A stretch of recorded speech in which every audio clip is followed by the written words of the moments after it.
August 2025. The James Webb Space Telescope picked up something it shouldn't have, a faint rhythm hidden deep within its data stream. At first it looked like background noise, a whisper lost in the hum of the cosmos. But the more the analysts stared, the more impossible it became to ignore. The signal pulsed with precision, each beat falling at perfect intervals, too regular, too clean to be natural.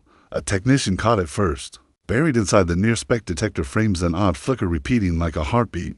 Through the infrared spectrum, it wasn't a spike, not a cosmic ray, not a calibration ghost. Every test to erase it failed. Recalibration after recalibration, the same pulse returned, defying every diagnostic. When a second analyst ran the sequence hours later, the repetition was still there, steady, symmetrical, mechanical dot within days. Whispers spread through back channels. The anomaly didn't match any comet, asteroid, or known stellar phenomenon. The numbers were too exact. And then came the revelation.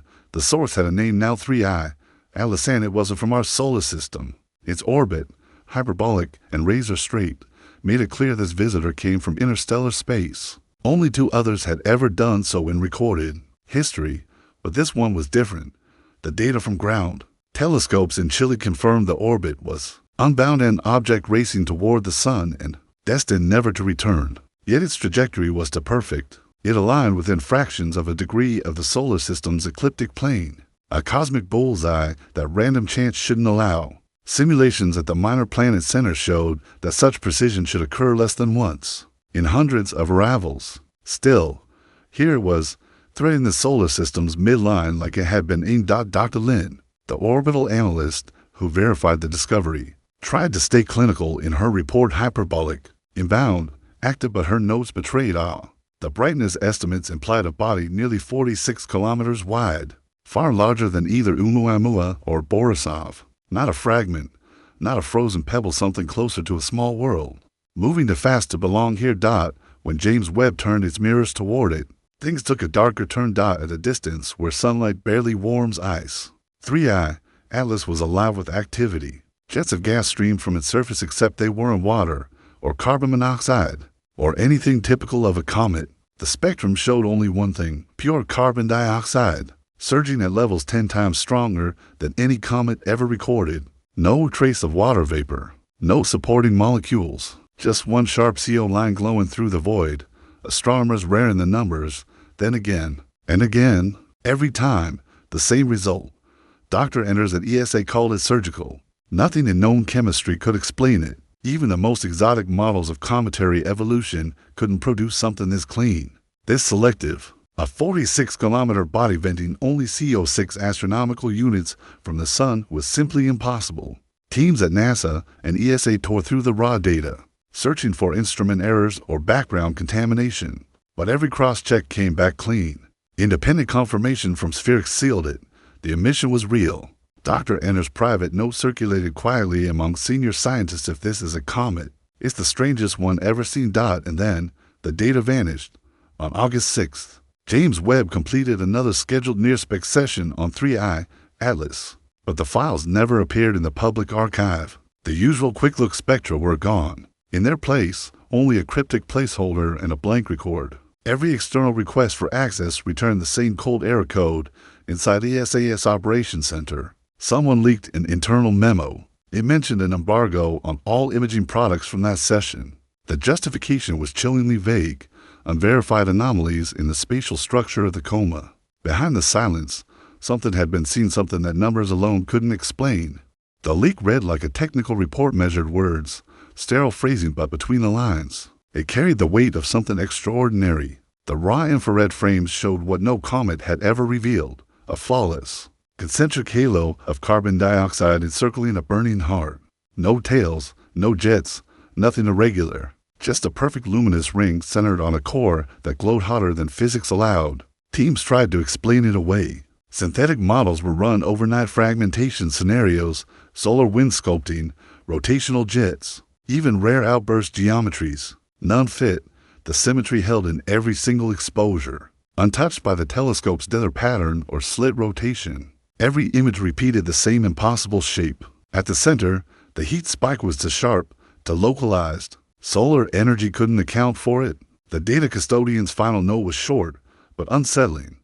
Why would a comet vent only carbon dioxide? And why would that gas form a perfect shell around a hidden core? After that, the data vanished behind locked servers. Webb's archive, normally a transparent vault of open science, showed a gap. No images, no spectra. Rumors spread of a sealed access chain leading directly to mission control at the top of NASA, an ESA's joint data team. For the first time since Webb's launch, a major target had gone dark. And then came the shadow. Buried in the deepest mid-infrared frames, analysts noticed a hair-thin filament cutting across the object's core. It wasn't dust, and it wasn't an imaging glitch. The shadow moved, rotating with the body, always tracing the same linear axis. No natural comet could cast a shadow through its own coma. Materials scientists ran the numbers. For an object to block infrared light that perfectly, it would have to be dense metallic. Even yet still porous enough for gas to leak through, the geometry was too precise for chance. Simulations testing every known mineral and dust mixture failed to reproduce the pattern. Dr. Rami, a planetary engineer with a background in aerospace design, finally said what others wouldn't. If the nucleus is hollow, the shadow could come from something inside. A structure, machinery, a rotating frame beneath the thin surface layer. The idea spread in whispers. What if the halo of carbon dioxide wasn't natural outgassing at all but a cloaking mechanism? A manufactured shroud diffusing heat, concealing a metallic shell beneath. The mass estimates left room for an enormous internal cavity, large enough to suggest something artificial. Not a comet, not a rock, something built for travel. Each new frame strengthened the suspicion. The rotation of the shadow matched the pulse pattern in the infrared, ticking with mechanical precision. The symmetry, the hollow readings, the pure CO, all of it pointed in one direction. The data was no longer describing an interstellar visitor. It was describing a machine. Then Dr. Malik entered the story, a time series astrophysicist known for finding order in cosmic noise. She broke the infrared signal into bursts and plotted each spike across the clock. What she saw ended every argument. The pulses didn't flicker randomly. As natural jets would, they landed on prime number intervals, 2, 3, 5, 7, 11 seconds apart. In the language of physics, nature loves chaos. Randomness rules. But here, the rhythm was mathematical, composed, intelligent. Dr. Malik's models calculated the odds of coincidence at near zero, combined with the object's near-perfect alignment along the solar system's ecliptic plane. The evidence became impossible to dismiss. Statistically, the odds of both events happening by chance were smaller than 1 in half a thousand interstellar arrivals. The math refused to cooperate with coincidence.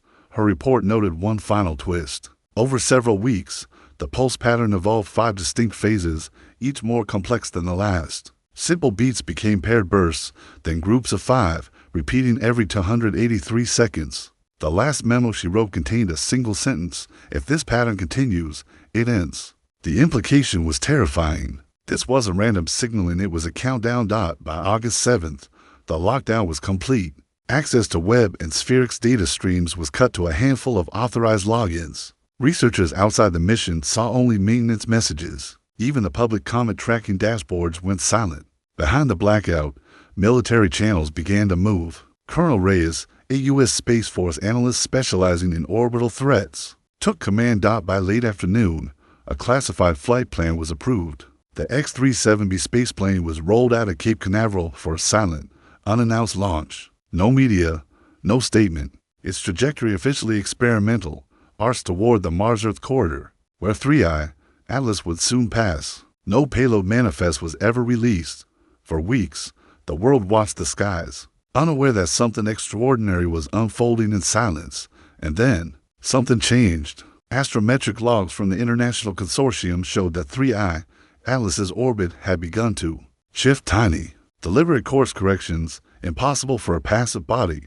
Professor Santos, an expert in non-gravitational dynamics, ran his models again and again. Solar radiation couldn't do it. CO outgassing couldn't do it. The object was staring. At the same time, a molecular systems analyst named Dr. Vale studied the emission pulses more closely. Hidden within the intensity ratios, her algorithm found recurring sequences, numerical ratios that matched patterns in DNA helix motifs. 3, 4, 7. Not random noise. A language built on biology itself. And every time those sequences appeared, the Deep Space Network recorded brief communication dropouts. Voyager, Pioneer. Even legacy satellites all went silent for minutes whenever 3i Atlas crossed their line of sight. Engineers blamed solar weather, but the timing was perfect. The object wasn't just moving, it was responding, adapting. Watching. Then came the final discovery and echo in the data. Buried near the hydrogen line, the universal frequency every civilization might use to say, "We're here." An anonymous analyst ran an autocorrelation and found a precise recurrence every 12 hours. And 3 minutes, exact to the second, he decoded the timing sequence, mapping wavelength to position. When plotted, the burst outline a familiar shape, a loop tracing the triangulum galaxy M33, and back to Earth, a cosmic signature written in radio light. The analyst's final note was brief, almost whispered in tone. The pattern is deliberate, not noise, not artifact. And for the first time in human history, an interstellar object had drawn a map not to where it came from, but to where it was looking.